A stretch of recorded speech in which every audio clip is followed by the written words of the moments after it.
What's up guys, Coach Jesse Muench with GetHandles.com. Today I got 3 secrets to help you dribble the basketball more like Stephen Curry. Leave a comment down below. Let me know if there's another player that you want me to break down dribbling secrets from, and I'll try to get you a video ASAP.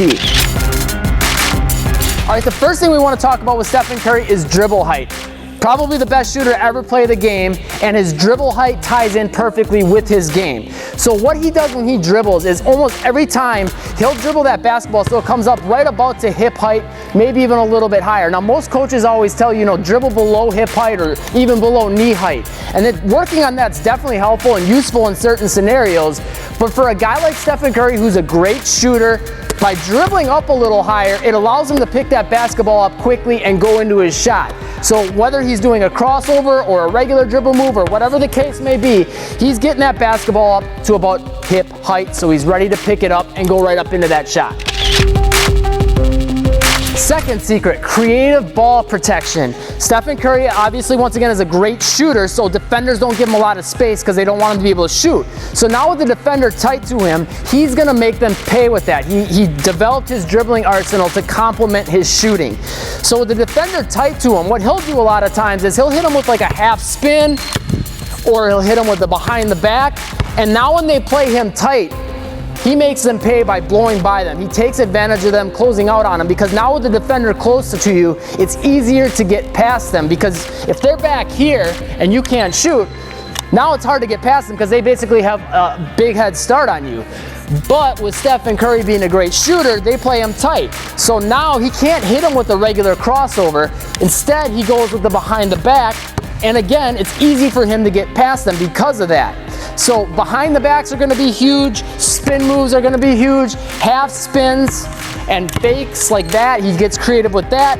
And then one of the final things that he'll even throw in there is some very unorthodox types of dribbles where, he'll come from this hip height dribble and maybe throw some low dribbles in there, or inside out between the legs and a little turn back, things like that, to throw defenders off, all while giving himself protection, either by keeping the dribble low and making it hard for defenders to get their hands on, or using his body to protect the basketball, which is what he does most often. So the big takeaway I want you to get from this is using your body to protect the basketball, but not in a protection dribble stance. Most of the time, Curry's going to use a ball movement to protect the basketball by moving the ball behind his body versus turning his body.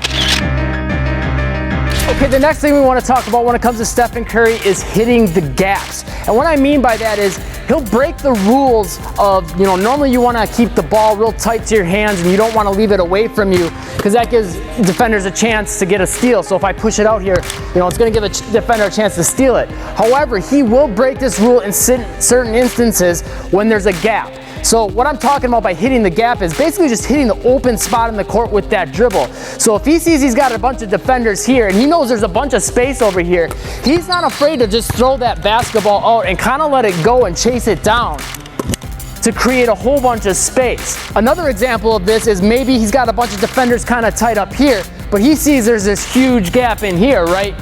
So sometimes what he'll do is he'll even do a quick crossover and push that ball through that gap, and again, let it go for a little bit, allowing him to push it out further and use his legs more to get after the ball, and then from there, meet it and make his next decision, whatever that may be. So he'll use these kind of unorthodox dribbles where he just lets the ball go to get into those open spaces and gaps into the court. Make sure you hit that like button and that subscribe button and notifications button so you can instantly catch the newest tips, tutorials, drills, NBA player dribbling secrets, and all the other stuff I'm coming out with for you guys. And leave a comment down below. Let me know which of these 3 tips you like the most and which one you're going to give a try. And especially if you used one and broke a defender down, I'd love to hear about that. So if you found these 3 tips helpful and you want a way to actually implement them into your game and into your practice, make sure you click this link on the top right hand corner screen. That's a free workout. Just head over to that website, pop in your email, and I'll send it to you right away for free. Thanks for watching. Stay tuned for more and get after your goals today.